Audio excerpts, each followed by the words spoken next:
right, Steve?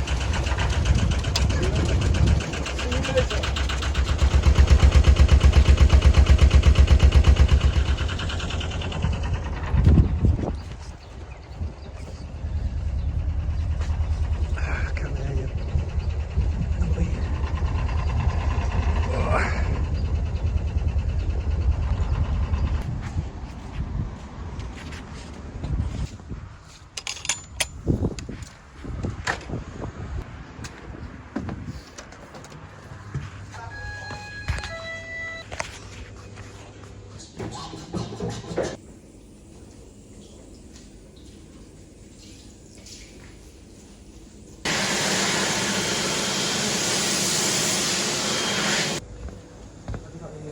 Have you got beers in there? Got your lager?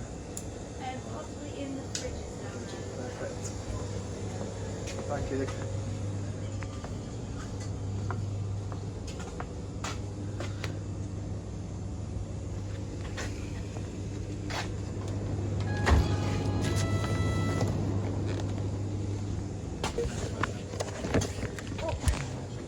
Do you need a bag for it or are you okay?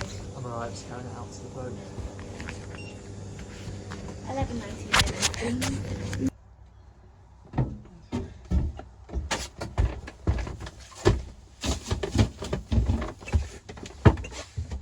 I would love to say that everything in my little world is fine and the coronavirus is not a problem and everything in the canals is all roses and castles, but although I don't have the virus and none of my family do, I do know people who suffer from immune disease deficiencies when their immune systems are, I can't even say it, but yeah, people who would be most at risk, very close to me, my family and my friends circle. So yeah, it is worrying, and it's real. This is a real thing. Like, it doesn't matter if, like me, I'm on a canal boat.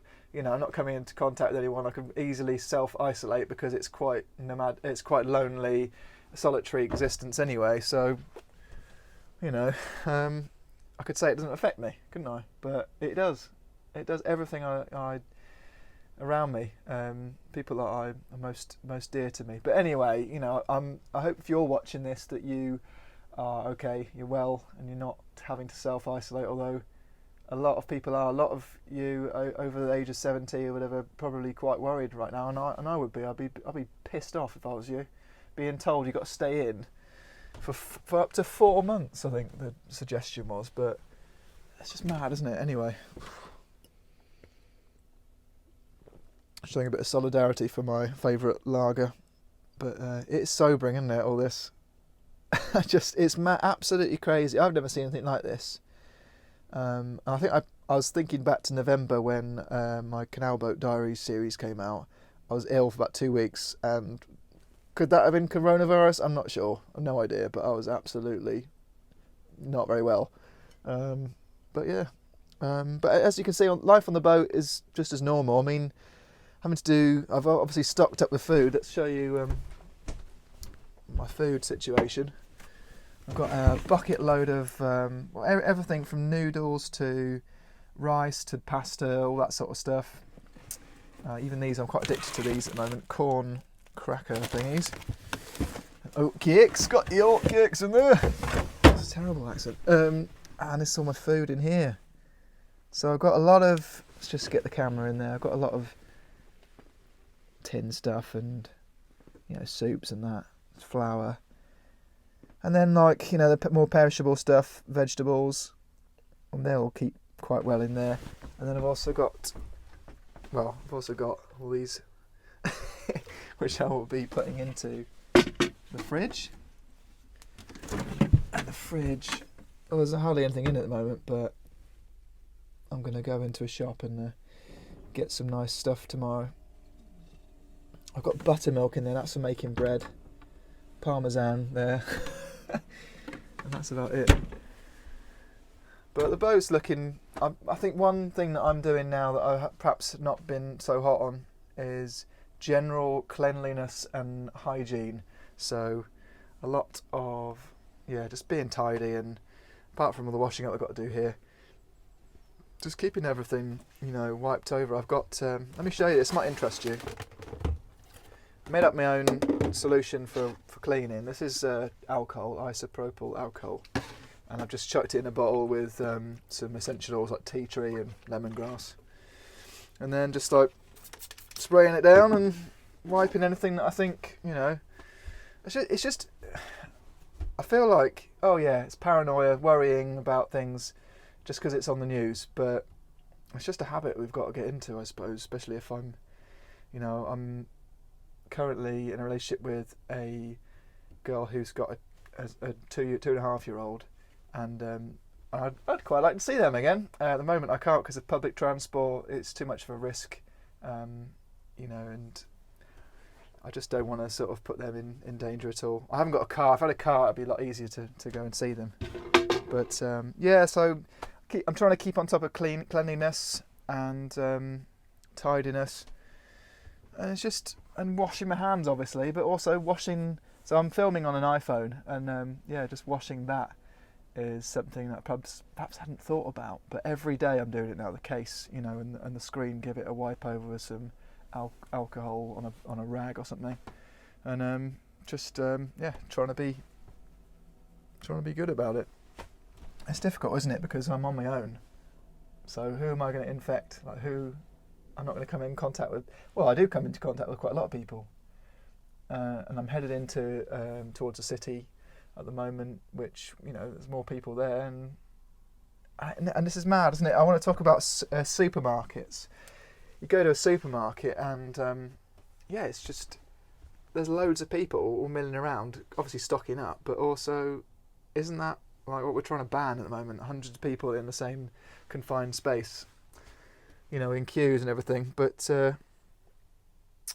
apart from maybe some cheese and meat and stuff, I'm not having milk at the moment. Apart from that, I'm all right for food and toilet rolls. My wonderful girlfriend managed to reach me the other day by her car, and she dropped off some toilet rolls and some beers and things, so it's all good. But I do miss her. I just can't see her at the moment because she's going to go back to work, and she doesn't know whether she's actually going to go to work or whether or not she'll have to go and look after her nan. It's crazy. So it's not. So I could be very selfish and think, oh, I'm on my own. I don't need to rely on anyone. I'm just Robbie on my boat.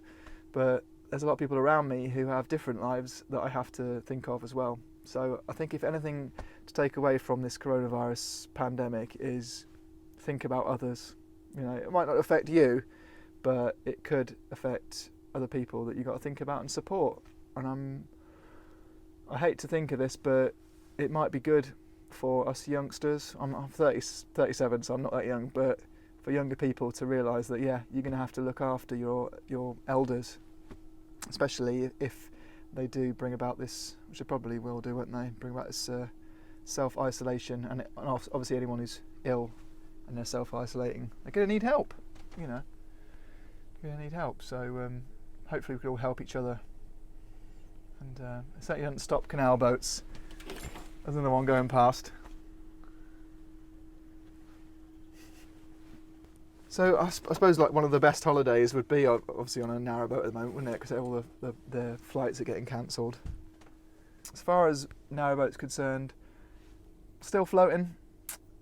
Still only can go that way or that way. And I feel healthy in myself. I think I've already had coronavirus, so I think I'm all right. But it's just, I'm thinking about how can I support others.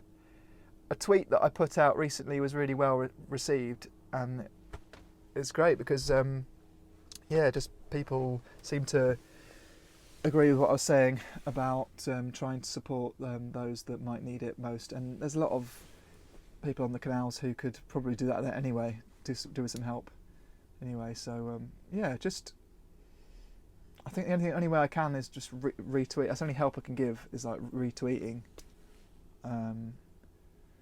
Not cries for help, but anyone who's in trouble, tweet me, whatever, and I'll retweet that to other people and see if someone in your area, if you're a boater, someone in your area could come out and help you, or even if you're not a boater, someone who maybe shares the same interest, this narrowboat channel, then maybe they can help.